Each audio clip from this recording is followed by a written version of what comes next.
Hello and welcome সবাইকে secret ডায়েরিজের আরও একটা নতুন এপিসোডে।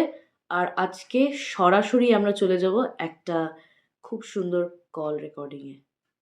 একটা খুব সুন্দর ঘটনা আমার টিম আমার জন্য সিলেক্ট করে রেখেছে। অন্তত আমাকে তাই বলেছে যে এই ঘটনাটা শর্টলিস্টেড হয়েছে। এটা মানে ভয় তো আপনাদেরকে পাওয়াবেও, কিন্তু তার থেকে বেশি যেটা মনে হবে আপনাদের সেটা হচ্ছে ক্রিপিনেস, ওই ক্রিপি ফিলিংটা মনে হবে। তো চলুন তাহলে লাইভ কল রেকর্ডিং স্টার্ট করা যাক।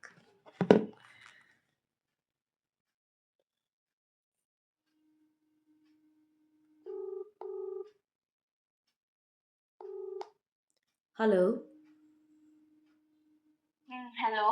হ্যাঁ, নমস্কার। আমি আরবি বলছি সিক্রেট ডায়েরিজ থেকে। ও নমস্কার, নমস্কার। হ্যাঁ, মেনি মেনি কংগ্রাচুলেশনস। প্রথমেই জানালাম আপনার ঘটনাটা শর্টলিস্ট হয়েছে, আমার টিম শর্টলিস্ট করেছে। Thank you, thank you. তো এখন আপনি লাইভ কলে আমাদেরকে সেই ঘটনাটা বলতে পারবেন তো? হ্যাঁ, হ্যাঁ। ঠিক আছে, তাহলে একটাই ঘটনা, তাই তো? হ্যাঁ, একটাই ঘটনা। ঠিক আছে, তাহলে আপনি শুরু করুন। আহ নমস্কার। আমার নাম অ্যাকচুয়ালি নেহা। আমি আমার লাইফে ঘটে যাওয়া একটা ঘটনা আরকি শেয়ার করতে চলেছি। তো ব্যাপারটা হচ্ছে ওয়েস্ট বেঙ্গলের প্রত্যন্ত একটা গ্রাম অঞ্চলে থাকি। কোথায় থাকি মানে আমি ডিটেইলস এ যাচ্ছি না তো। তো এবারে আমার ছোট থেকেই দুটো ফ্রেন্ডস ছিল। আহ, একজন হলো মানে একজনের নাম আমি আমার বান্ধবীদের নামগুলো মেনশন করছি না। আচ্ছা, আমি ওদের মানে একটা ফেক নাম দিচ্ছি উদ্দেশ্য করার জন্য।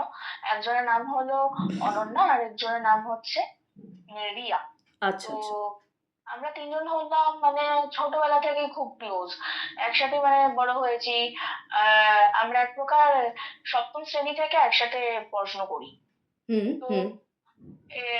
এবারে আমাদের যেহেতু মেন অলরেডি বললাম যে আমরা প্রত্যন্ত গ্রাম অঞ্চলের বাসিন্দা, তো আমাদের বাবা মা খুবই মানে আহ একটু মানে অর্থোডক্স আর কি, মানে অর্থোডক্স ফ্যামিলিতেই আমরা সবাই আচ্ছা, বিলং আচ্ছা, আচ্ছা, করি। আচ্ছা। তো এবারে আর যেটা হয় আর কি, ওখানে গ্রামের মেয়েদেরকে একা একা ছাড়া হয় না। বেশি দূর যেতে দেওয়া হয় না, সব হুম, দিক হুম, হুম, থেকে হুম। অনেক বাধা বিপত্তি থাকে। তো বটে। এবার আমাদের এত বড় ইচ্ছা ছিল যে আমরা পড়াশোনার সুবাদে আহ, অন্য কোথাও যাব, মানে বাইরে কোথাও যাব, গিয়ে ওখানে থেকে পড়াশোনা করব, হোস্টেলে থেকে পড়াশোনা করব, এরকম যাতে মানে আহ, ধীরে ধীরে আর কি নিজে আর কি মানে আহ একা একা ট্রাভেল করার এক প্রকার বলতে পারেন যে স্বাধীনতা চাইছিলাম। যেটা আর কি বাড়িতে থাকলে ওই যেহেতু বললাম যে সবসময় আমরা নিজেদের মতো চলতেও পারি না দেখতে গেলে। কারণ হুম, সব হুম। জায়গাতেই আর কি বাধা বিপত্তি। সামান্য যদি বন্ধুর বাড়িতে গল্প করতে যাই তাহলেও অনেক আপত্তি। আমরা যেহেতু তিনজন ছোটবেলা থেকে একসাথে বান্ধবীরা, তাই জন্য আমাদের বাবা মারা তো আমাদের একে অপরের ক্ষেত্রে তাও যেতে দেয়। হুম। এবার যদি কখনো কেউ কারো বার্থডে পার্টিও থাকে তাহলেও বাবা মারা যেতে দেয় না, এত মানে বাধা থাকে। তো এইসব বাধা বিপত্তি কাটানোর জন্য এক প্রকার ঠিক করেছিলাম যে আমরা তিনজনই আর কি আহ বাইরে কোথাও পড়াশোনা করতে যাব। কারণ আগামী দিনে চাকরি সুবাদেও তো বাইরে পোস্টিং হতেই পারে, তো ওই কারণে একটা হ্যাঁ, হ্যাঁ। আমাদেরও নিজেদের একটা অভ্যেস হয়ে যাবে, বাড়ি ছেড়ে থাকার একটা অভ্যেস। নিজেদেরকে নতুন করে মানে নিজেরা মানে শেখার একটা সুযোগ পাবো যে কি করে নিজেকে গুছিয়ে নেওয়া যায়। তো এইসব ভাবনা চিন্তা করে আমরা আর কি তিনজন মিলে ডিসাইড করি, আর তারপরে আমরা ঠিক করি যে আমরা তিনজনই আর কি অ্যাপ্লাই করি আর কি একটা ভালো দেখে সরকারি কলেজে। তো সেই সুবাদে যথারীতি আমরা আর কি কলকাতার বাইরে কোথাও একটা মানে জায়গাটা হচ্ছে আমেদাবাদের দিকে, ওইদিকে আমরা একটা সরকারি কলেজে আর কি অ্যাডমিশন নিয়ে নিই। আচ্ছা, আহ, আচ্ছা। আর এবারে যথারীতি আরো বেশি করে আমরা ইচ্ছাকৃত স্টেটের বাইরে চুজ করেছি, যাতে এরকম মানে কলকাতার মধ্যে থাকলে কি তাহলেও একটা ব্যাপার থাকতো যে হ্যাঁ ট্রেন ধরে চলে আয়, বাড়ি চলে আয়, অসুবিধা কি আছে, হ্যাঁ, উইকেন্ডে হ্যাঁ, হ্যাঁ। প্রত্যেক উইকেন্ডে যাও, এই ব্যাপারগুলো থাকে, যাতে মানে এক প্রকার বলতে পারেন ধরাছোঁয়ার বাইরেই বেরোতে চেয়েছিলাম, হুম, যাতে হুম। আমরা একটু মানে আত্মনির্ভরশীল হতে পারি। তো মানে ওই কারণে যথারীতি আমরা মানে আমেদাবাদে চলে যাই আমরা ৩ বান্ধবী। আমরা হোস্টেলে শিফট করে যাই। আমরা ৩ জন সেম হোস্টেলেই আরকি থাকা শুরু করি। আচ্ছা, উম আচ্ছা। হ্যাঁ, মানে সেম রুম শেয়ার করি। যাতে মানে আর যেহেতু আমরা ছোটবেলা থেকে একসাথে রয়েছি, একে অপরকে নিয়ে তো খুব একটা সমস্যা হবে না, আর কম্প্রোমাইজ করতে অসুবিধা হবে না। তো ওই কারণে আরো বেশি করে আমরা ৩ জন একসাথে একই কামরায় থাকা শুরু করি। তো এবারে যথারীতি কি হয়, এবার ১ম দিনকে কলেজ যাই। নতুন একটা মানে নতুন একটা জায়গা, সবকিছুই নতুন, অন্যরকম, বেশ ভালোই লাগছিল। তো ১ম দিনকে কলেজ যাই। এবারে কলেজে আমরা ৩ জনই হলাম মানে মিশুকে। ঠিক আছে? আমাদের আচ্ছা, আচ্ছা। বন্ধু বানাতে সময় লাগে না। তো আমরা ৩ জনই বেশ অনেকের সাথে কথা হলো, স মিশে সবার সাথে বেশ ভালো পরিচয় হলো। অনেকগুলো বন্ধুও হয়ে গেল ১ম দিনই। আর আমরা ৩ জনে সেম স্ট্রিম নিয়ে পড়াশোনা করছি। আর তাই জন্য আ আমাদের ৩ জনের ক্লাসটাও সেম হয়েছে। মানে সেকশনটা পর্যন্ত সেম সেমই হয়েছে। ঠিক হুম, আছে? হুম। যেহেতু আমরা ৩ জনের পড়ার সাবজেক্টটা একই। তো এবারে বেশ ভালো আমাদের মানে দিন বেশ ভালোই কাটছে। এবারে একটা জিনিস হলো, ১ম দিনে আমরা কলেজে যাওয়ার পর আরকি দেখি যে আমাদের ক্লাসে লাস্ট বেঞ্চে একটা মেয়ে বসে আছে। সেই মেয়েটা কারোর সাথে মিশছে না। মানে একা, একা। ওই হয় না এক টাইপের একাচোরা ভাব? হ্যাঁ, ওরকম হ্যাঁ, হ্যাঁ। ধরনের। ও মানে মানে নিজের বাইরে হয়তো কারোর সাথে খুব একটা কথা-টথা বলে না। হয় না কিছু, কিছু মানুষ হয় খুব লাজুক, হুম, হুম, কথা হুম। বলতে হ্যাঁ। লজ্জা পায়। তো ভাবলাম সোশ্যালাইজ করে হয়তো না খুব একটা। হ্যাঁ, হ্যাঁ। তো আমরাও ভাবলাম যে হয়তো ওরকমই কথা বলতে ওর হয়তো কোনো হেজিটেশন হয়। তো তাই জন্য আমরা খুব একটা ফার্স্ট এ গা করিনি। এবারে ইভেন ক্লাসে যারা ওই হয় না কিছু সময় ক্লাসের মধ্যে একেকজন থাকে যারা র‍্যাগিং করে খুব, বুলি করার হ্যাঁ, স্বভাব হ্যাঁ, থাকে। হ্যাঁ। তো ওই এরকম মানে বুলি করারও স্বভাব আছে। অনেকে আবার ওই মেয়েটাকে বেশ বুলিও করছে। মেয়েটা কোনো পাত্তা দেয় না। এরকম মানে লোকে ওকে নিয়ে মানে মানে হাসি ঠাট্টা করলেও ওর কিছু যায় আসে না। এরকম একটা ব্যাপার। হুম, হুম, তো হুম। একটু বেশ অদ্ভুত লাগছিল। বাট একটা কথা বলতে পারি, আমার ব্যক্তিগত দিক থেকে ওকে দেখে কেমন জানি একটা উম অজানা একটা একটা মানে নেগেটিভ ফিলিং আসছিল। মানে এবারে একটা আমি নেগেটিভ ভাইব বলছেন তো? হ্যাঁ, হ্যাঁ। আমি ঠিক মানে বুঝতে পারছি না যে কেন মানে আসছিল, বাট আমার আসছিল। হয়তো আমার ভুল ধারণা। তাই জন্য আমি জিনিসটাকে খুব একটা গা করি না। তো আর আমার সচরাচর কারোকে দেখে এরকম ভাবে চট করে এরকম ধরনের নেগেটিভ ফিলিং আসে না। তো তাই জন্য আমি খুব একটা ব্যাপারটাকে গা করি না। তো যাই হোক, এবার আমি আমার বান্ধবীদের সাথেও এটা নিয়ে আলোচনা করেছি। রিয়া আর অনন্যাকেও বললাম যে, "দেখ না কেমন জানি মেয়েটা ওরকম পেছনের দিকে বসে থাকে সারাক্ষণ। সামনের দিকে আসে না, কিছু না। কারো সাথে মেশে না, কথা বলে না, কিছু না। একটা অদ্ভুত রকম লাগছে।" ও তখন রিয়া আর অনন্যা বলছে, "ধুর বাদ দে তো। নতুন জায়গায় এসছি, নতুন কলেজে এসছি, এত কিছু ঘুরে দেখার রয়েছে। ওই একজনকে নিয়ে আমাদের এত মাথা না ঘামালেও চলবে। চল আমরা ঘুরি।" ঠিক আছে? এরকম বলল। ঠিক আচ্ছা। আছে, ভালো কথা। এবারে এবার আমি ছোট থেকে একটু মানে পড়াশুনোর দিকে একটু বেশি পড়াশুনো ঘেঁষা। মানে আমি ঘুরে বেড়ানোর থেকে বেশি পড়াশোনাটাকে প্রাধান্যতা দিই। তো আমি আমার তাই জন্য ঘুরে বেড়ানো মেন্টালিটিটা খুব একটা নেই। এবার রিয়া অনন্যা আমাকে এক প্রকার জোর করল বলে আমি ওদের সাথে ১ বার ২ বার হয়তো ঘুরে এসেছি। কিন্তু তারপরে যখন আমি ওদের সাথে বেরিয়েছি এমনি মানে উম আমাদের আ কলেজ মানে ইউনিভার্সিটির কমপ্লেক্সটা ঘুরে যখন ঘুরছি, তারপরেও আরকি আমার একটা ফিলিং এলো যে না খানিকক্ষণ বাদে তো ক্লাস শুরু হবে। আমি বরং একটা কাজ করি একটু আগে চলে যাই। ম্যাম যেটা আরকি আগের ক্লাসে পড়িয়েছিল সেটা একটু দেখে নিই। তাহলে পরের ক্লাসটা বুঝতে আমার অসুবিধা হবে না। তো তাই জন্য আচ্ছা, আমি কি আচ্ছা। করি আমি ওদেরকে বলে হুম। আমি ফার্স্ট এ ওদেরকে অফারই করলাম যে চল না আমরা সবাই মিলে ক্লাসে যাই। ম্যাম যেটা পড়িয়ে গেছিল সেটা একবার দেখে নিই। তাহলে আমাদের কারোরই বুঝতে অসুবিধা হবে না। ওরা না ওরা আমার মতো এত পড়াশুনো মানে ঘেঁষা নয়। তো ওরা বলছে যে, "না, না কি দরকার? ধ্যাৎ ভাল লাগে না। এই শোন তুই একটু বেশি পড়াশোনা করতে ভালোবাসিস। তোর জন্য ওগুলো কিছু না। আমাদের কাছে খুব বোরিং ভাই। পা ব্যথা হয়ে যায় বসে থেকে ক্লাসের মধ্যে খুব মানে অস্বস্তি বিরক্তিকর লাগে, ঘুম পেয়ে যায়। তো আমরা একটু একটু আমাদের ওই বোরিংনেসটা কাটাবো, আমরা একটু এখানে ঘুরবো। তুই যা, তুই একা একা যা, গিয়ে ক্লাসে গিয়ে পড়ার দেখার আছে না আছে তুই দেখ ভাই, আমরা নিজেদের মতো ঘুরে গেছি ততক্ষণে, তুই যা। এসব বলে আমাকে পাঠিয়ে দেয়। তো আমি ঠিক আছে, আমিও কিছু কথা না বাড়িয়ে আমি চলে যাই ক্লাসে। এবার ক্লাসে গিয়ে দেখি ওই মেয়েটা, যে মেয়েটা আর কি পেছনের দিকে বসে আছে, মানে বসে থাকে আর কি, হ্যাঁ, হ্যাঁ। ওই মেয়েটাও ক্লাসে ছিল। ও মেয়েটা ক্লাস থেকে বেরোয়নি। তো এবার আমি দেখছি ক্লাসে আমি একা আর ওই মেয়েটা একা রয়েছি। তো আমার তখন একটু অদ্ভুত লাগলো যে কি রে বাবা, সবাই, এটা তো লাঞ্চ টাইম না, হুম, তো হুম, হুম। সবাই নিজের মতো ঘুরছে বেরোচ্ছে যা খুশি করছে, ও কারোর সাথে মিশে না তো মানছি, তো তা বলে কি নিজে খেতেও বেরোবে না?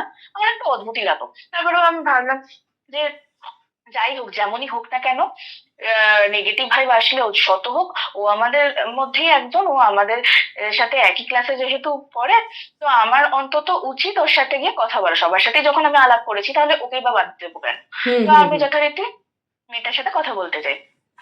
মেয়েটা আমার সাথে কথা বললো না, আমি যেই গেলাম মুখের সামনে দিয়ে ও না কেমন যেন পালিয়ে গেল, দৌড়ে চলে গেল। আমি বুঝতে পারলাম না কেন।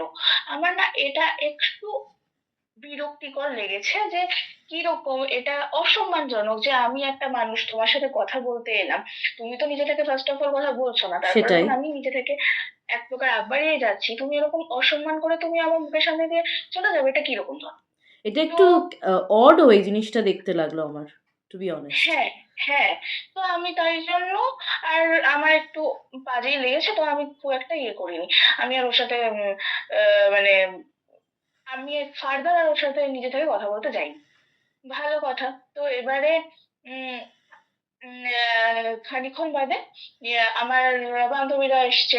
তারপরে আমাদের ক্লাস হয়ে গেল, সব নরমাল। তারপর আমরা নিজেদের রুমে ব্যাক করি। এবার হুম। রুমে ব্যাক করার পর আমার বান্ধবীরা বলছে যে দেখ না, কলেজটা তো বিশাল বড়, ক্যাম্পাসটা বিশাল বড়, তো ঘুরে শেষ করতে পারিনি। আর আজকেই আমরা ফার্স্ট ডে এসেছি, আমাদের না একদম কিছুতে মন বসছে না। আমরা তাই জন্য ঠিক করেছি ওই দিকটাতে যাই, ওইদিকে ক্যাম্পাসের ওই সাইডে একটা দোকান মতো রয়েছে, ছোট একটা খাবারের, মানে হস্টেলে তো ক্যান্টিন নিজস্ব আছে, এছাড়া হুম, হুম, হুম। ক্যাম্পাসেও কিছু কিছু ছোট ছোট স্টলের মতো রয়েছে। আচ্ছা, তো আচ্ছা। তাই বলছে যে ওইদিকে যাই, ওখানে গিয়ে খাবার খেয়ে আসি। তো আমি আমার কলেজের নাম মেনশন করছি না, হুম, ঠিক আছে? তো যাই হোক, ওরা বলে তো আহ, যথারীতি আমি তখন বললাম যে এখন তো ধীরে ধীরে সন্ধে হয়ে যাচ্ছে, মানে হুম, হুম। তোরা যাবি, উচিত হবে। বলছে আরে সে আমরা তো মানে সুরক্ষিত রয়েছি, আর যাই হোক না কেন আমরা তো কলেজের ভেতরে আছি, মেন গেটের বাইরে তো যাচ্ছি না আমরা কেউ। আর এমনি তো ওরা যেতেও দেবে না, খুব সিকিউরিটি করা, যেতে দেবে না। তো তাই বলছে আর ভেতরে থাকলে কি কি সেফটি দিয়ে সমস্যা? কোনো সমস্যাই নেই, আমরা তো সুরক্ষিত রয়েছে ঘোরা, মানে ক্যাম্পাসের ভেতরে ঘোরা মানে সবাই নিজের লোক এক হ্যাঁ, প্রকার। হ্যাঁ, তো হ্যাঁ। তো তখন আমি তাই বললাম, বুঝলাম যে ওরা শুনবে না, তো আমি ওদেরকে আটকাইনি। তা এবারে ওরা যথারীতি চলে গেছে, এবার হুম, আমি হুম। ঘরে বসে পড়ছিলাম। আচ্ছা। এবারে খানিকক্ষণ বাদে কি হয়, হঠাৎ করে রিয়ার মা আমাকে ফোন করে। হুম, রিয়াকে ফোনে পাচ্ছিল না, তাই জন্য আমাকে ফোন করে। ফোন করে বলছে যে নেহা, রিয়াকে তো ফোনে পাচ্ছি না, একটু আমায় বলবি? রিয়া, মানে রিয়াকে একটু আমার ফোনটা দে তো, ওখান থেকে ফোনে চেষ্টা করছি, ওকে পাচ্ছি না, তুই আমার ফোনটা ওকে দে, এরকম ভাবে বলে। হুম, তো হুম। তখন এবার যেহেতু বললাম আমরা গ্রামের দিকে থাকতাম, তো তো সন্ধে হলে আমরা ঘর থেকে বেরোনোর মানে হ্যাঁ, বারণ হ্যাঁ, ছিল। হ্যাঁ, সেখানে হ্যাঁ। দাঁড়িয়ে এখানে সন্ধে হয়ে গেছে, ওরা ঘরে নেই, আমি হুম, হুম। বললে তো মানে একটা ঝাড়ও মাটিতে পড়বে না। তা আমি অবশ্যই। না বান্ধবীকে বাঁচানোর জন্য মিথ্যে কথা বলে দিই। আমি বলেছি যে আরে আন্টি, ও তো ওয়াশরুমে মানে বাথরুমে রয়েছে, বাথরুম থেকে বেরোক, আমি তোমাকে কলে দিয়ে দেবো, অসুবিধা নেই, এরকম ভাবে বলেছি। তো আন্টিও ওটাই বিশ্বাস করে হুম, নিয়েছে, হুম। ঠিক আছে রেখে দিয়েছে। খানিকক্ষণ বাদে হঠাৎ আমার কেমন জানি মনে হলো বাইরে, আমাদের ঘরটার বাইরে একটা একটা ছায়া মূর্তি যেন নড়ছে। ঠিক আছে, এবারে আমি বুঝতে পারছি না যে কেন ওরকম হচ্ছে। আমি আমার মনে হলো যেন কেউ একজন রয়েছে, কেউ একজন ওখানে রয়েছে, এক প্রকার আড়ি পেতে শুনছে, এরকম মনে হলো। ঠিক আছে, মানে আমি এবার আপনি কি স্পষ্ট দেখেছেন নাকি এটা শুধু আপনার একটা অনুভূতি? আমি দেখেছি ছায়ামূর্তিটাকে দেখেছি, আমি দেখেছি। আচ্ছা তো আমি আচ্ছা আমি আবার কে ওখানে করে এগিয়ে গেছি, আচ্ছা আচ্ছা। কিন্তু তারপরে হট করে সরে গেল। সুতরাং আমি অত কাছে গিয়ে দেখতে পারিনি বা বুঝতেও পারিনি যে যে ওটা কি কেউ ছিল? ওখানে আদৌ ছিল কিনা। ঠিক। আচ্ছা তো আচ্ছা এবারে ইভেন আমি আমার রুমের বাইরেও বেরিয়ে একবার দেখেছি, দেখি কি পুরো করিডোর ফাঁকা, কেউ নেই। আর এক প্রকার কলেজে মানে হয়তো আমি বোধহয় একমাত্র বেশি পাড়াকু, আমি আমার ঘরে বসে পড়ছিলাম। আর আচ্ছা ইভেন আচ্ছা। রুমসেও হয়তো as such কেউ ছিল না, আমি ছিল না। হয়তো একাই ছিলাম একবার। সবাই বোধহয় ক্যাম্পাসে ঘুরে বেড়াচ্ছে বা হয়তো লাইব্রেরিতে লোকে গিয়ে পড়ছে, হয়তো কলেজে মানে হস্টেলের ভেতরে হয়তো পড়ছে না মেবি। তো যাই হোক আমি ফেরত আবার বসি। এবারে খানিকক্ষণ বাদে কি হয়, ওই আমার ঘরে আবার উম, টোকা ৩টে আহ টোকার আওয়াজ হয় দরজার মধ্যে। আচ্ছা। ঠিক আছে, মেন দরজাটা। হুম এবারে আমি যথারীতি আহ কে ওখানে জিজ্ঞেস করি, কোনো সাড়া শব্দ না। ৩ বার খালি টোকা। ঠিক আছে, তারপরে আমি খুব এক প্রকার জোর দিয়ে জিজ্ঞেস করি যে কে ওখানে, হুম বলবেন? তখন কোনো উত্তর নাই। তারপরে আমি এক প্রকার তারপরে দরজাটা খুলি, খুলে দেখি ওই মেয়েটা, যে মেয়েটা একদম পেছন দিকে বসে থাকে হুম হুম। সকালবেলা, যে আমায় দেখে পালিয়ে গেল, ওই মেয়েটা। যেই আচ্ছা। আমাকে দেখলো ওই আবার পালিয়ে গেল। জানো, ও দরজাটা টোকা মেরেছে, ও হয়তো অন্য কারোকে হয়তো চাইছিল দরজাটা খুলবে। কোনো কথাবার্তা না বলে ও যেই আমাকে দেখলো আমি দরজাটা খুলেছি, আমাকে দেখে আবার পালিয়ে গেল। তার মানে ও আপনাকে এক্সপেক্টই করেনি সেখানে। ও অন্য কাউকে এক্সপেক্ট করেছিল। হ্যাঁ, আমার একটু অদ্ভুত লাগলো। যাই হোক আমি যথারীতি খানিকক্ষণ বাদে আমার বান্ধবীরা যখন ফেরে, আমি ওদেরকে বলি হুম। যে জানিস তো ওই মেয়েটা আছে না, ওই মেয়েটা এরকম আমাকে দেখেই না কেমন জানি পালিয়ে যায়। আমার অদ্ভুত লেগেছে যে এরকম কেন পালিয়ে যায়। তখন আমার বান্ধবীরা আমাকে অবাক কাণ্ড আমাকে বলছে যে কি বলিস, ও এরকম, ওর নাম তো শ্বেতা। আমি অবাক হয়ে গেলাম, আমি ওর নাম জানি না ওই মেয়েটার। ঠিক আছে, ওরা জানে ওর নাম শ্বেতা। আমি বললাম মানে তোরা কি করে জানি? বলছে তোকে দেখে পালাবেই বা কেন, ওরা অবাক হয়ে গেছে এটা শুনে, যে আমাকে দেখে পালিয়ে যায়। হ্যাঁ হ্যাঁ। আমাকে অনন্যা বলছে তোকে দেখে পালাবে কেন? আরে তুই ও খুব ভালো রে, ও খুব ভালো বেশ হেসে হেসে কথা বলছিল তো আমাদের সাথে, আমরা যখন হোস্টেলে ফিরছিলাম তখন আমাদের সাথে নিচে দেখা হলো তো। তখন আবার আমাদেরকে নিজে থেকেই ডেকে আবার জিজ্ঞেস করলো কি তোমরা তো নতুন, কেমন লাগছে চারপাশটা, খাওয়া দাওয়া করেছো? নিজে থেকে আমাদের সাথে পরিচয় করতে এলো। তোকে দেখে তাহলে কেন পালাবে, ও তো বেশ ভালো, বেশ মিশুকে, বেশ ভালো স্ট্রেঞ্জ। মেয়ে। অদ্ভুত ব্যাপার। ঠিক আছে, স্ট্রেঞ্জ, আমাকে খুবই দেখে স্ট্রেঞ্জ। পালিয়েছে। হ্যাঁ। হ্যাঁ, আর ওইদিকে ওদের সাথে ভালো কথাবার্তা হচ্ছে। হুম তো যাই হোক আমি তখন অবাক হয়ে গেলাম। এই বলতে হঠাৎ করে আমার সামনেই আর কি আহ, ও আরেকটা কথা বলতে ভুলে গেছি। হুম এই ওই শ্বেতা যখন পালিয়ে গেছিল তার আগে একটা হয়, হঠাৎ করে আমাকে ওই রিয়ার মা, যে আর কি ফোন করে একবার জিজ্ঞেস করেছিল রিয়া কোথায়, বাথরুমে গেছে হুম হুম হুম। রিলেটেড। খানিকক্ষণ বাদে হঠাৎ করে রিয়ার মা আবার আমাকে ফোন করেছিল। ফোন করে আমাকে বলছে যে নেহা, রিয়া তো বাড়িতে নেই, তুমি যেন আমাকে মিথ্যে কথা বলেছো। তোর থেকে মিথ্যে কথাটা আমি এক্সপেক্ট করছি না তো। এরকম ভাবে আমাকে বলেছে যে তুই মিথ্যে কথা বলবি, তোর থেকে তো এটা আমরা ভাবতেই পারি না। আর তোর ভরসাতে এক প্রকার আমরা আমাদের মেয়েদেরকে পাঠিয়েছি যে ওরা মিথ্যে কথা বললেও অন্তত তুই মিথ্যে কথা বলবি না। তো সেখানে তুই এরকম মিথ্যে কথা বলছিস যে ও বাড়িতে আছে, ও হোস্টেলে আছে? ও তো হোস্টেলে নেই, ও তো বাইরে আছে। এরকম ভাবে আমাকে বলেছিলাম। আমি একটু অবাক হয়ে গেছিলাম যে আন্টিকে কে বললো, আমি তো সেটাই মানে বলিনি। আমারও এখান থেকে একটা প্রশ্ন উদয় হলো যে উনি জানলেন কি করে যে আপনি মিথ্যে কথা বলেছেন? সেটাই তো, আমি তো বলিনি। এবার এই করতে খানিকক্ষণ বাদে হঠাৎ করে ইয়ে আমরা যখন রুমে রয়েছি, যখন এই সেটার ব্যাপারটা হুম কথা হুম হলো, হুম হুম। ওরা ওরা বলছে যে হ্যাঁ এরকম সেটা তো ভালো, এরকম হেসে হেসেই ওদের সাথে কথা বলেছে বেশ মিশুকে, এসব যখন বললো তখন হঠাৎ করে আবার রিয়ার মা রিয়াকে ফোন করেছে। এবার আচ্ছা। রিয়া ফোন তুলেছে। রিয়ার মা তখন রিয়াকে তুমুল ঝাড়। ঠিক আছে, হুম। যে তুই কেন রাতের বেলা বাইরে বেরিয়েছিস? তখন রিয়া তখন বলছে তুমি জানলে কি করে আমি বাইরে বেরিয়েছি? তখন রিয়ার মা রিয়াকে বলেছে আমি নাকি আন্টিকে বলেছি যে ও নাকি বাইরে বেরিয়েছে। এদিকে তো হ্যাঁ, আমি তো ওকে বাঁচানোর জন্য মিথ্যে কথা বলেছিলাম। তারপরে সেটাই। আমি উল্টে ঝাড় খেয়ে গেছিলাম।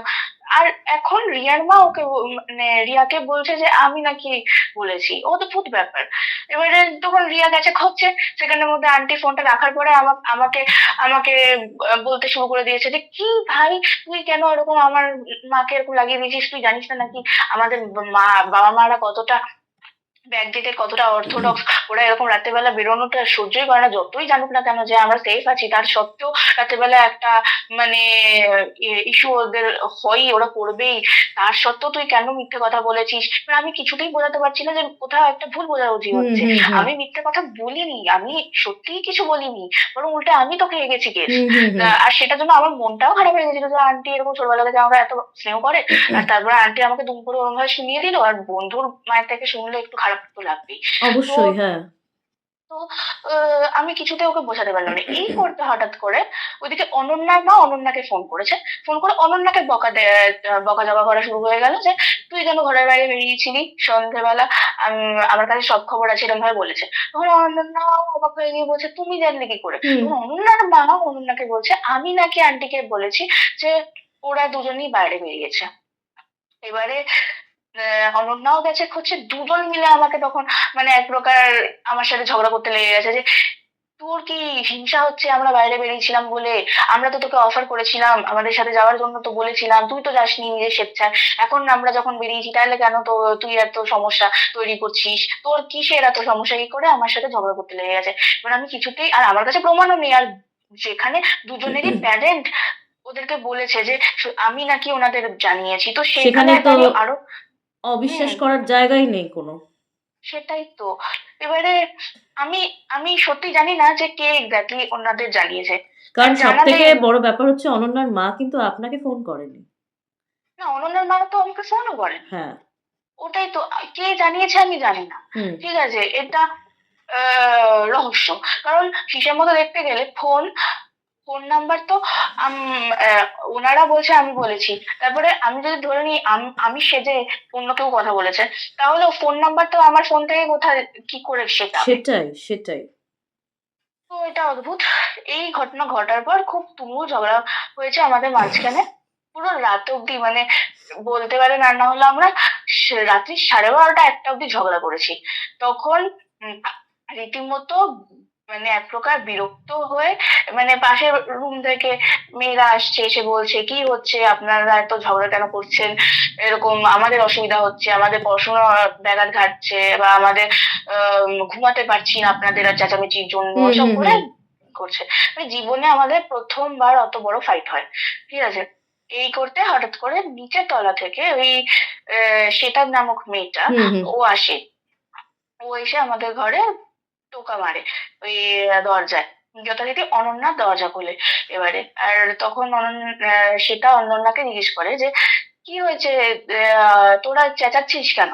তখন অনন্যা বলে যে, "আরে দেখ না নেহা, আমাদের তো এত ছোটবেলার ফ্রেন্ড, এত ভালো বান্ধবী আমরা, এত ছোটবেলা থেকে একে অপরকে সাথে বড় হয়েছি। আর নেহা আমাদেরকে আজকে কিনা কলেজে এসে আমাদেরকে মানে এক প্রকার ঠকিয়ে দিল। ও এরকম ভাবে আমাদের বাবা-মাকে লাগিয়ে দিয়েছে, লাঙানি ভাঙচানি করে বেড়াচ্ছে।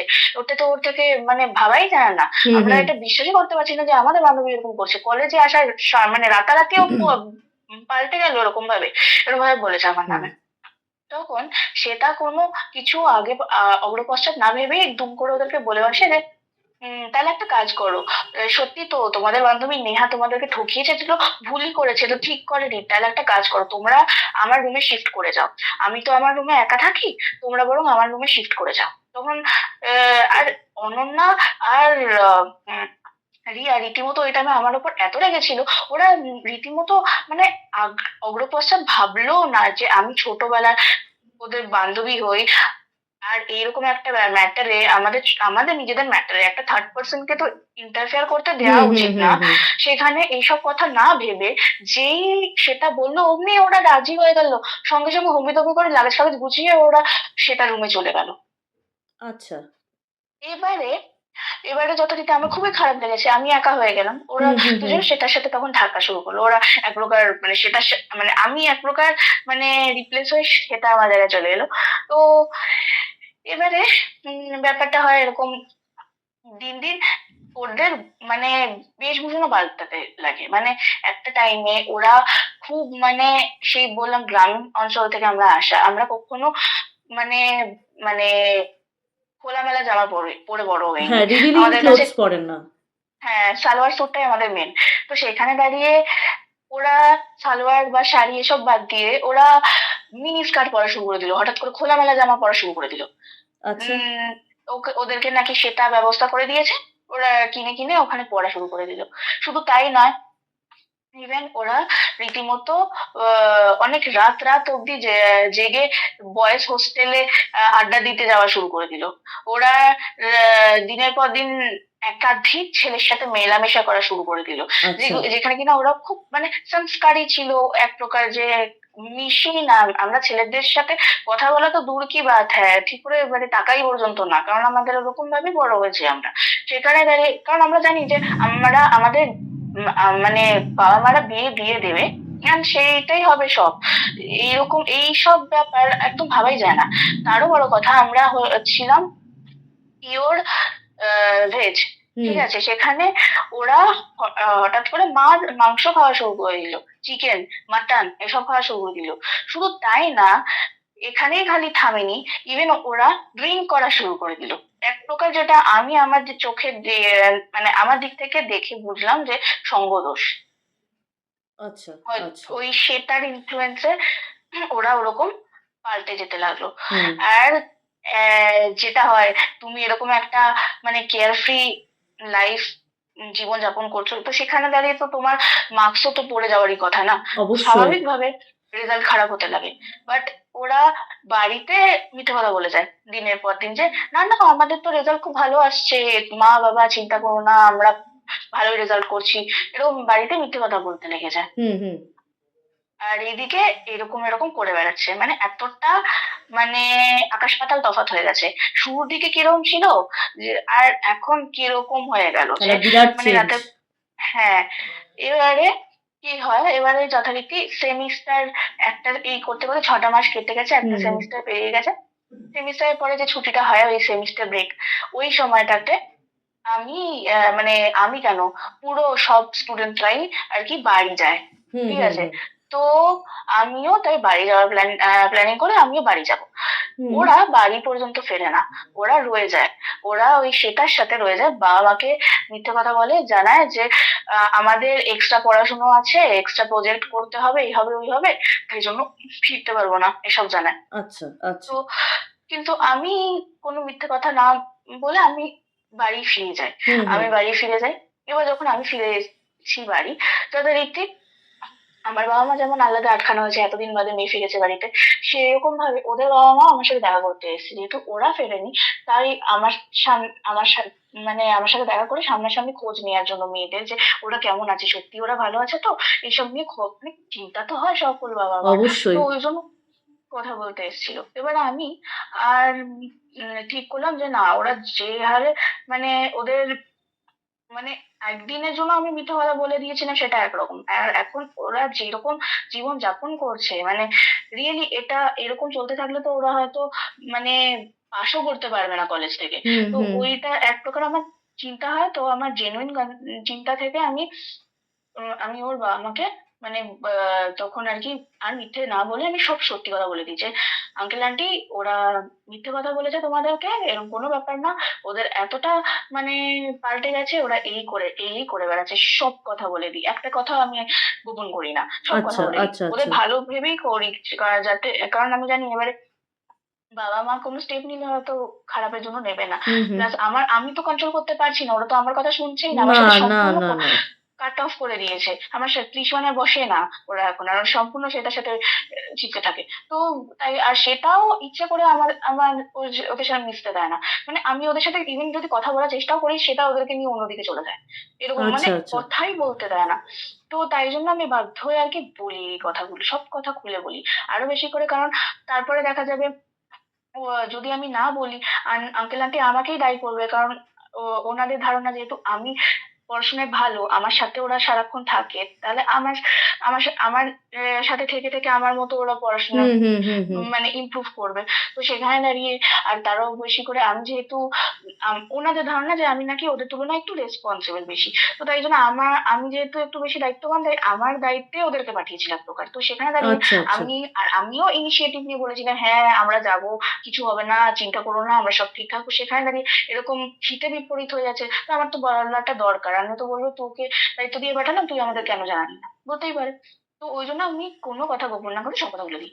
সব কথা যখন বলে দিয়েছি, আঙ্কেল আন্টি দুজনেরই, ওই অনন্যার আর ওইদিকে রিয়া দুজনেরই বাবা মা খুব রেগে যায় শুনে, সব আচ্ছা কথা শুনে। আচ্ছা আচ্ছা মাথায় আচ্ছা হাত পড়ে, মায়েদের তো মাথায় হাত পড়ে যায় যে হুম হুম হুম কি করতে পাঠিয়েছিলাম আর কি করে বেড়াচ্ছে আমাদের মেয়েরা। হুম আর ওইদিকে বাবারা প্রচন্ড রেগে যায়। সঙ্গে সঙ্গে স্বাভাবিক, খুবই স্বাভাবিক। সঙ্গে সঙ্গে অনন্যার বাবা ওয়ার্ডেনকে ফোন করে, আমাদের হোস্টেলের ওয়ার্ডেনকে। হুম হুম ওয়ার্ডেনকে ফোন করে বলছে যে, তারপরে আমি তো বলেছি এরকম ওরা সেটার রুমে শিফট করে গেছে, সবটাই বলেছে হ্যাঁ হ্যাঁ কিন্তু। হ্যাঁ তো ফোন করে বলে যে আপনি ওই রুম নাম্বারের, বলে যে রুম নাম্বার এত, মানে রুম নাম্বার 2G এ যে এ, আমাদের মেয়েরা থাকে, অনন্যা আর রিয়া, ওই শ্বেতা নামক মেয়েটার সাথে। হুম হুম আমরা চাই আমাদের মেয়েরা ওই রুম থেকে একদম শিফট করে আবার 3G তে ব্যাক করে, যাতে আচ্ছা ওই, আচ্ছা আচ্ছা কারণ নেহা 3G তে থাকতো তো। হুম হুম হুম আমরা চাইছি ওদের রুমটা ইমিডিয়েট চেঞ্জ করার সময়। এবার ওয়ার্ডেন ইমিডিয়েটলি রেজিস্টারটা হুম মানে হুম দেখে। অ্যাকচুয়ালি ওয়ার্ডেন ফার্স্টে ছিল না, মানে নিজের হস্টেলে ছিল না, কারণ সব আচ্ছা স্টুডেন্টরা বাড়ি চলে গেছে। তো হ্যাঁ হ্যাঁ হ্যাঁ মাত্র দুটো স্টুডেন্টের জন্য আমি থেকেই করবো, এরকম সেটাই একটা ব্যাপার। সেটাই তো সে বাড়িতে ছিল না। সে ইমিডিয়েটলি তবে তার কাছে একটা ওই মানে সফট কপি ছিল ওই রেজিস্টারে। তো ওটা চেক করে আর কি ইমিডিয়েটলি জানায় অনন্যার বাবাকে যে, স্যার আপনি বললেন 2G তে যারা থাকে ওদেরকে শিফট করতে, যে অনন্যা আর রিয়া নামক মেয়েটা শ্বেতা নামক মেয়েটার সাথে থাকে। কিন্তু স্যার 2G তে কোনো শ্বেতা নামক মেয়ে থাকে না, ওখানে খালি অনন্যা আর রিয়াই থাকে। আর কি 3G তে নেহা একা থাকে। হ্যাঁ, এইটা যখন শুনেছে, সেকেন্ডের মধ্যে আর কি আঙ্কেলের সন্দেহ হয়। ঠিক আছে। আর আঙ্কেল, হ্যাঁ মানে অদ্ভুত ব্যাপার, আমিও সেটাকে চোখের সামনে দেখেছি। হ্যাঁ আর ওরা সেটাই সত্যি রীতিমতো সেটার ইনফ্লুয়েন্সে আমার থেকে দূরে সরে হুম গেছে। হুম হুম আর সেখানে দাঁড়িয়ে এখন জানা গেল সেটা নাকি থাকে না, সেটা বলে কেউ নেই ইভেন ওই হস্টেলে। কোনো রুমে কোনো সেটা থাকে না। সো স্ট্রেঞ্জ হ্যাঁ, সঙ্গে সঙ্গে আর ওইদিকে যেহেতু আঙ্কেল আন্টি শুনে আমার কাছে শুনেছে যে সেটার হ্যাঁ হ্যাঁ মানে হ্যাঁ হ্যাঁ আছে, থাকে, রয়েছে। হ্যাঁ তো আঙ্কেল আন্টি অবিশ্বাস করেনি। তবে আঙ্কেল আন্টি সেকেন্ডের মধ্যে, স্পেশালি আঙ্কেলের একটা ডাউট হয়, হুম নিশ্চয়ই কোনো মানে নেগেটিভ এনার্জির কাজ এটা, হুম নিশ্চয়ই কোনো মানে ভূত প্রেতের ব্যাপার আছে হুম এখানে। হুম আর আঙ্কেল ছিল, মানে অনন্যার বাবা ছিল প্রিস্ট। আচ্ছা তো আচ্ছা আচ্ছা আরো বেশি করে, আর এছাড়া যেহেতু বললাম যে আমরা গ্রামে হ্যাঁ থাকি, হ্যাঁ হ্যাঁ ওখানে এইসব জিনিসপত্র খুব মানে পাত্তা দেওয়া হয়, যে হুম নজর হুম হুম লেগে হুম যাওয়া বা কিছু।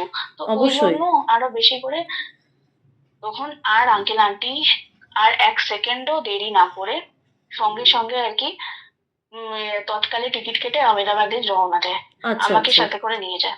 আচ্ছা আমরা ইমিডিয়েটলি আমেদাবাদে যাই। হুম পরের দিন রাতে গিয়ে পৌঁছাই। আচ্ছা পরের দিন রাতে বলতে ওই সন্ধ্যের পরে, ওই হুম 9টার পর এরকম টাইম করে পৌঁছাই।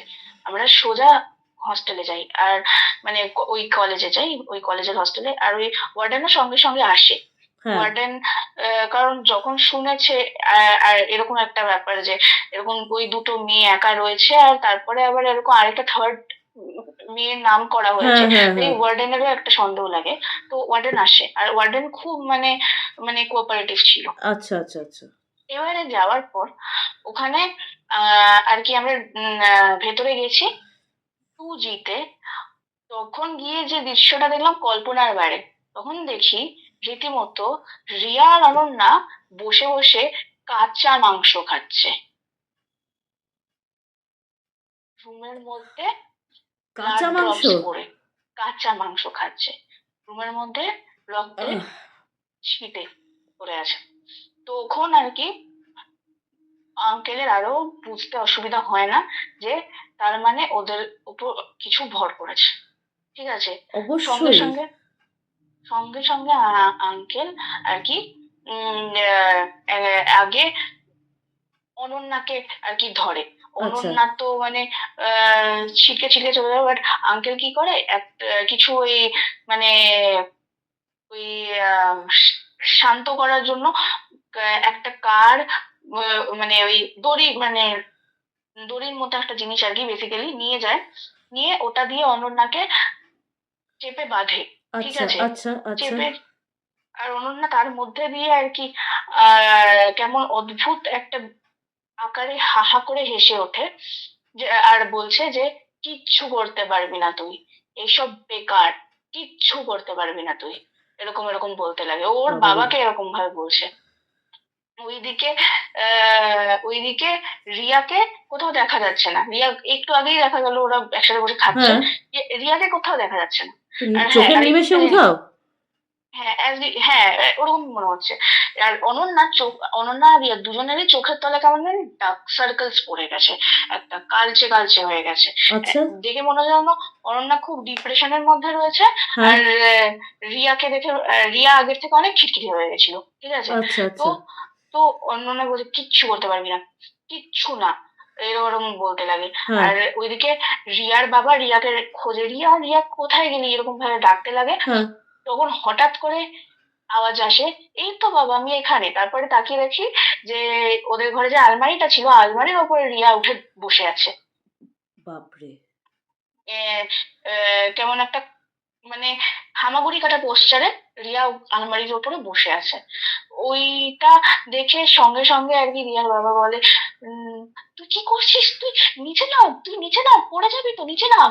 তখন রিয়া বলে ঠিক আছে বাবা, বলে আলমারির উপর থেকে ঝাঁপ মারে। এমন ঝাঁপ মারে মাথা সঙ্গে সঙ্গে ফেটে যায়। আর সঙ্গে সঙ্গে আর মাথা ফেটে যাওয়ার পরে ও হা হা করে হাসছে। আর মানে গল গল করে ওর মাথা দিয়ে রক্ত বেরোচ্ছে অ্যাজ রিয়ার ইফ মাথা হুঁশেই দিয়ে। নেই ও? না, তখন ইমিডিয়েটলি ওই আহ, অনন্যার বাবা কি করে, গঙ্গা জল নিয়ে গেছিল। হুম। গঙ্গা জল ছেটায়, দুজনের উপরেই গঙ্গা জল ছেটায়। যেই গঙ্গা জল ছেটায় অনন্যা খানিকক্ষণ যেন শান্ত হয়ে গেছে। আর শান্ত হয়ে গেছে মানে ও ও একদিকে ফেন্ট করে গেছে, হ্যাঁ, হ্যাঁ। রিয়াও আরেকদিকে অজ্ঞান হয়ে গেছে। এবার আচ্ছা, রিয়া যেহেতু আচ্ছা। গল গল করে রক্ত বেরোচ্ছে, ওকে যত তাড়াতাড়ি সম্ভব ওকে আগে হাসপাতালে হ্যাঁ, নিয়ে যাওয়া হ্যাঁ, দরকার হ্যাঁ। ছিল। মাথায় ফেটে করা দরকার ছিল হ্যাঁ, হ্যাঁ। হাসপাতালে। এবার গঙ্গা জল দিয়ে ওদের সেন্সলেস করাটা ছিল মানে একটা, মানে কিছুক্ষণের জন্য একটা রেহাই বলা যেতে পারে, হুম, ওটার হুম। কোনো সলিউশন নয়। তো ওকে ইমিডিয়েটলি হাসপাতালে নিয়ে যাওয়া হয়। হাসপাতালে নিয়ে যাওয়ার পর ওকে আর কি সঙ্গে সঙ্গে আর কি ডাক্তার আর কি ওর ইয়ে করতে লাগে, ড্রেসিং করতে লাগে। ড্রেসিং করতে করতেই আবার রিয়ার স্টেজ চলে আসে। আর রিয়া পুরো পাগলের মতো তাণ্ডব করা শুরু করে দেয়। ও মানে কেমন? মানে মানে পুরো লাফাচ্ছে, দৌড়াচ্ছে, উঠে পড়ছে, সরিয়ে দিচ্ছে, ডাক্তারটাকে গলা থেকে টিপে তুলে দিল ওপর দিকে। মানে দেখে একটা মেয়ের শরীরে, আরো বেশি করে আমার মতো 18 বছর বয়সের একটা মেয়ের শরীরে অত শক্তি থাকারই কথা নয় যে এরকম ভাবে ডাক্তারকে গলা থেকে হুম, তুলে ওর হুম, ওখানে হুম, দাঁড় হুম, করিয়ে হুম, হুম। এক হাতে তুলে দিল। ঠিক আছে? আর ডাক্তার মানে কি, সে মানে আর না হলো মাঝে বয়সী ডাক্তার, 40-45 হয়তো বয়স হবে। আচ্ছা, এরকম না আচ্ছা। যে সে খুব রোগা টিংটিঙে, হ্যাঁ, তাই হ্যাঁ। জন্য তুলে এক হাতে তুলে দিল পুরো রীতিমতো। হুম, আর বলছে কেউ কিছু করতে পারবি না, কেউ কিছু করতে পারবি না। হুম, আর এবার ওদের সাথে না অনন্যার বাবা গেছিল। হুম। অনন্যার বাবা গেছিল কারণ অনন্যার বাবা হলো আমাদের এতজনের মধ্যে একমাত্র মানুষ যে কিনা এদেরকে একটু হলেও এদের সংযত করতে পারবে। হুম, হুম, হুম। আমরা কেউ পারবো না। অবশ্যই, আর হ্যাঁ। আহ, ওইদিকে অনন্যার বাবা তখন আর দেরি না করে ওনার পৈতেটা ধরে রিয়ার মাথার উপর হাত দিয়ে গায়ত্রী মন্ত্র জপ করতে লেগে যায়। আচ্ছা, আর যেই গায়ত্রী মন্ত্র জপ করে, ও হাউ হাউ করে কাঁদছে। আর কেমন খুব বাজেভাবে চেঁচাতে লেগে গেছে, আর্তনাদ করছে যেন। ঠিক আছে? আচ্ছা, চেঁচাতে লেগে গেছে। আচ্ছা। অ্যান্ড তারপরে খানিকক্ষণ বাদে আবার ধীরে ধীরে ধীরে ধীরে শান্ত হলো। আচ্ছা খানিকক্ষণ যেন বাট কিন্তু চোখ দেখে মনে হচ্ছে যেন সাড়া নেই, সারা শরীরে নেই। সাড়া নেই, হুম যেন দেখে মনে হচ্ছে যেন মানে সারহীন দেহ, এরকম মনে হচ্ছে এক প্রকার। এবারে আচ্ছা ওর মানে ড্রেসিংটা কোনো রকমে হলো, করে তারপরে ওইদিকে অনন্যাকে ও আর কি ওইদিকে নিয়ে, দুজনকে নিয়ে আর কি কাছাকাছি একটা মন্দিরে গেছে। হুম এবারে হুম মন্দিরে এবার অনন্যার ঠাকুরদাও ছিল হলো এই মানে পণ্ডিতজি, এরকম আচ্ছা আর কি। আচ্ছা মানে এইসব মানে এক প্রকার তন্ত্র সাধনার সাথে যুক্ত ছিল। আচ্ছা ঠিক আছে? হুম তো কাছাকাছি একটা মন্দিরে নিয়ে গেছে যেখানে তন্ত্র সাধনা করা হয়। হুম ওখানে নিয়ে গিয়ে দুজনকে পাশাপাশি বসিয়েছে। আর ওখানে ওর ঠাকুরদা, মানে আগে রিয়া ঠাকুরদা অলরেডি, রিয়া বলছি সরি, অনন্যা ঠাকুরদা অলরেডি ওখানে গিয়ে মানে সব ব্যবস্থা করে রেখেছিল জোগাড় যে করে রেখেছিল ওর, সব। হ্যাঁ, জোগাড় পাতি করে সব বাকি অন্যান্য যারা ছিল, অন্যান্য সাধকদেরও বলে বলে করে ব্যবস্থা করে রেখেছিল। তো আচ্ছা আচ্ছা ওখানে এদের নিয়ে যাওয়া হয়। আর এরা তো কিছুতেই ঢুকবে না, তো ঢুকবেই না, হুম হুম যা হোক তা হোক করে ধরে নিয়ে যাওয়া হয়। তারপরে একদিকে রিয়ার হাত হাত ধরে নিয়ে বসেছে, আরেক পাশে অনন্যার মা অনন্যাকে ধরে চাপটে ধরে বসে আছে। হ্যাঁ ওরা তো কিছুতেই মানে, আর ওদের গায়ে এত বেশি শক্তি চলে এসেছে, এত বেশি জোর চলে এসেছে, ওরা যখন তখন মায়েদেরকে ছিটকে ফেলে দেবে এরকম। হুম হুম হুম আর তার মধ্যে দিয়ে যজ্ঞ করা শুরু হলো। আচ্ছা যজ্ঞ হলো, অনেকক্ষণ ধরে পুজো হলো রীতিমতো, মানে ইভেন অনন্যার বাবাও এই পুজোতে সামিল ছিল, উনিও আচ্ছা করছিল আচ্ছা বাকিদের আচ্ছা সাথে।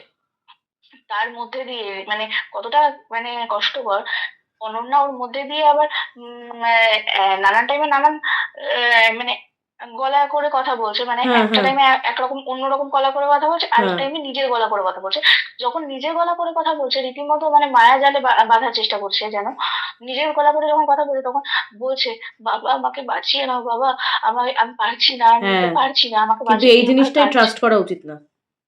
হ্যাঁ, কিন্তু অনন্যার বাবা তবুও পুজো থেকে এক পাও সরেনি। হুম হুম যতই ওরম ভাবে মায়াজালে ভাসানোর চেষ্টা করুক, তবুও অনন্যার বাবা এক পাও সরেনি। হ্যাঁ ওর বাবা পুজোটা পুরো কমপ্লিট করেছে, হুম কারণ সে জানতো এই মায়াজালে ভেসে গিয়ে মাঝখান দিয়ে যদি সরে যেত তাহলে গিয়ে ক্ষতিটা মেনলি হতো। অবশ্যই তাই হ্যাঁ তাই জন্য সে সরেনি। পুরো পুজোটা শেষ করার পর একদম লাস্টে পণ্ডিতজি ওদের উপরে গঙ্গা জলে ছিটালো, আর ওরা পুরো অজ্ঞান বেহুঁশ হয়ে গেল। আচ্ছা তারপরে বললো যে ওদের ওপর থেকে কালো ছায়া দূর হয়েছে, আচ্ছা মুক্ত ওরা এবার। আচ্ছা আচ্ছা ওদের হাতে তারপরে পুজোর ধাগা বেঁধে দিল, হুম হুম যাতে আহ আগামী দিনে আর এরকম কিছু যাতে না হয়। এবারে আচ্ছা এইসব মানে এরপরে ধীরে ধীরে ওরা শারীরিক দিক থেকে ওরা খুব দুর্বল হয়ে হুম গেছিল, হুম হুম হুম বটে খুব বাজে রকম, মানে হুম মানে রীতিমতো মানে এক প্রকার কঙ্কাল হয়ে গেছে, এত হুম হুম দুর্বল হুম হয়ে গেছে। তো ধীরে ধীরে ওরাও এবারে ধীরে ধীরে ওরা মানে সুস্থ হওয়া শুরু করলো। হুম হুম আর তারপরে ওরা ইভেন আমার থেকে ক্ষমাও চায় যে আমাদের ভুল হয়ে গেছে, আমাদের ক্ষমা করে দিস। আর মনে হয় যেন তখনও আমরা সেন্সে ছিলাম না যখন হুম আমরা হুম রুমটা পাল্টেছি। আবার ওরা নিজেরাই আমার রুমে শিফট করে ব্যাক করে। তারপরে ওইদিকে জানা যায় মানে অনন্যার বাবা আর কি ওয়ার্ডেনকে এক প্রকার চাপ দিয়ে জিজ্ঞেস করে যে কি হয়েছে, কেন ওরকমটা হুম হলো। হুম কারণ এটা তো একটা ভাববার ব্যাপার, আমরা হুম আমাদের তো তখনও এডুকেশনটা শেষ হয়নি না, আমরা অবশ্যই এখনো ওই হ্যাঁ হ্যাঁ হোস্টেলে হ্যাঁ আছি। হ্যাঁ এখন একটা রুমের ব্যাপার, দুদিন বাদে পুরো হোস্টেল ছায়ে হুম ছিয়ে যাবে। হুম হুম তো তখন আর কি ওই ওয়ার্ডেন বলে যে আসলে উনি ঠিক করে কিছু জানেনই না, ওনার আগে একজন অন্য ওয়ার্ডেন ছিল, সে আচ্ছা হয়তো ঘটনাটা জানে। জানতে পারে কিন্তু হুম ওনাকেও সেই ওয়ার্ডেন কিছু মানে ঠিক করে বলেনি, তাই উনিও ঠিক করে কিছু জানে না। যতদূর যা জানে সেটা হচ্ছে ওই রুমে আর কি একটা মেয়ে থাকতো, হুম সেই মেয়েটা আত্মহত্যা করেছিল। এবারে সে কেন ও আত্মহত্যা করেছিল কি ব্যাপার জানে না। এবার তারপরেও হয়তো ওই মেয়েটার অবয়ব অনেকেই দেখেছে, হুম আর হুম সেটাই ছিল শ্বেতা।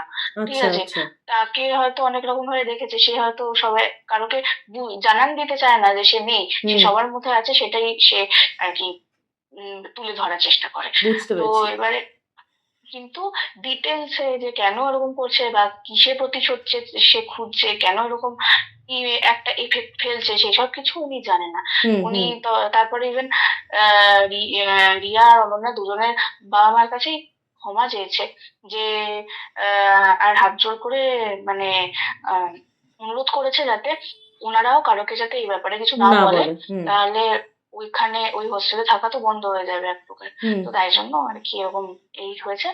এবারে প্রশ্ন হচ্ছে, যেটা আমার মেনলি পুরো ঘটনাটা হয়ে যাওয়ার পর আমার যেটা প্রশ্ন হয়েছিল, আমি সেটা অনন্যার বাবাকে জিজ্ঞেস করেছিলাম, সেটা হচ্ছে আমরা তো তিনজন একসাথেই ছিলাম, হুম তাহলে আমার সাথে কিছু হলো না, ওদের সাথে কেন হলো? মানে এটা হিসাব একটা মতো ভ্যালিড দেখতে গেলে কোয়েশ্চেন, হ্যাঁ।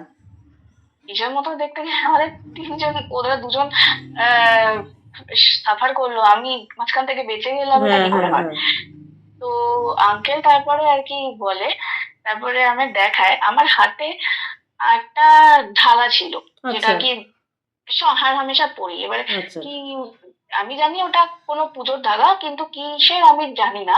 তো আচ্ছা আঙ্কেল তখন বলে আমার হাতে যে ধাগাটা রয়েছে ওটা হলো ভৈরব বাবার ধাগা। তো ও ওই জন্য এক প্রকার ওই মেন সমস্যা তো সেটা মেয়েটাকে নেই, সেটা তো নিজেই বেঁচে নেই, হ্যাঁ তাহলে হ্যাঁ আর আর কি হবে? তো সেটা তাই জন্য আমাকে দেখলেই ভয় পালিয়ে যেত, কারণ আমার ও হাতের ধাগাটার জন্য সেটা আসতে আমার পারতো না, কাছে ঘেঁষতে পারতো কাছে না। ঘেঁচতে পারতো না। অনন্যা আর রিয়াকে নিয়ে ওর রুমে চলে যাওয়ার পেছনে এটাই কারণ ছিল, কারণ ও জানতো যে আমার সাথে ওরা থাকলে হয়তো আমার এই ধাগার কারণে ও এদের কোনো ক্ষতি হয়তো করতে করতেও পারবে না, পারবে না যদি হুম। ওরা আমার সাথেই সবসময় থাকে। তাই জন্য ওদেরকে মায়া জালে ফাঁসিয়ে এক প্রকার আমার থেকে আলাদা করে নিল সবার আগে, তারপরে যা করার করলো। আচ্ছা আচ্ছা, এবার বুঝতে পেরেছি। ভৈরব বলতে কি আপনি কাল ভৈরবের কথা বলছেন? হ্যাঁ, হ্যাঁ। আচ্ছা, তার রক্ষা কবচ যখন সাথে আছে তাহলে তো এক প্রকার অসম্ভব। হুম, হুম, সেটাই। তো এরপর এখন ওনারা দুজন ভালো আছেন তো? হ্যাঁ, এখন ধীরে ধীরে ওরা ঠিকও হয়ে গেছে, যেটা বললাম আর কি, হুম আমরা হুম আমার রুমে আবার ওরা ব্যাক করে এসেছে। আর আমরা মানে ভগবানের কৃপায় তিনজনই সুস্থ স্বাভাবিক আছে। আচ্ছা আচ্ছা, থ্যাংক ইউ সো মাচ এত অপূর্ব একটা ঘটনা আমাদের কাছে তুলে ধরার জন্য, আমাদেরকে শোনানোর জন্য। ঘটনাটা সত্যি অসাধারণ ছিল। Thank you so so much. আমি আপনাকে রিকোয়েস্ট করছি আপনি এরকম আরও নতুন নতুন ঘটনা আমাদের কাছে নিয়ে আসুন, আমাদেরকে শোনান। আমি চাইবো আগামী দিনে আপনি আরও লিখে যেন পাঠাবেন আমাদের কাছে। হুম, নিশ্চয়ই। আমার সাথে যদি আরো কিছু হয় বা আমার পরিচিত কারোর সাথে হয়, আমি নিশ্চয়ই শেয়ার করবো। অবশ্যই অবশ্যই। ধন্যবাদ। ধন্যবাদ। তাহলে আজকের এপিসোড ছিল এই অবধি। হ্যাঁ জানি একটু বেশি লেন্দি হয়ে গেছে, তবে আমার আপনাদের কাছে রিকোয়েস্ট থাকবে যেন আপনারা এই গল্পটা মনোযোগ দিয়ে শুনবেন। প্রথম দিকে হয়তো কিছু না বুঝতে পারলেও শেষের দিকে কিন্তু বেশ ভালো রকম টুইস্ট আছে। তো আমি রিকোয়েস্ট করব যেন আপনারা আজকের ঘটনাটা একটু মনোযোগ দিয়ে শুনবেন। অনেকটা লেন্দি হয়ে গেছে, অনেকটাই লেন্দি হয়ে গেছে, কিন্তু ভীষণ ইন্টারেস্টিং। মানে এরকম একটা কেস এই প্রথমবার আমি শুনলাম যেখানে দুজন অ্যাফেক্টেড হয়েছে কিন্তু তৃতীয় ব্যক্তি অ্যাফেক্টেড হয়নি। সেটার কারণও আমরা জানতে পারলাম। তবে আর বেশি কথা বলবো না। আই হোপ আপনারা আজকের এপিসোডটা মন দিয়ে শুনবেন। তো আজকের এপিসোড দেখুন আর কমেন্ট বক্সে কমেন্ট করে জানান যে কেমন লাগলো। আপনাদের সাথে দেখা হবে আবার পরবর্তী ও নেক্সট এপিসোডে। ততক্ষণ শুনতে থাকুন, দেখতে থাকুন। শুভরাত্রি।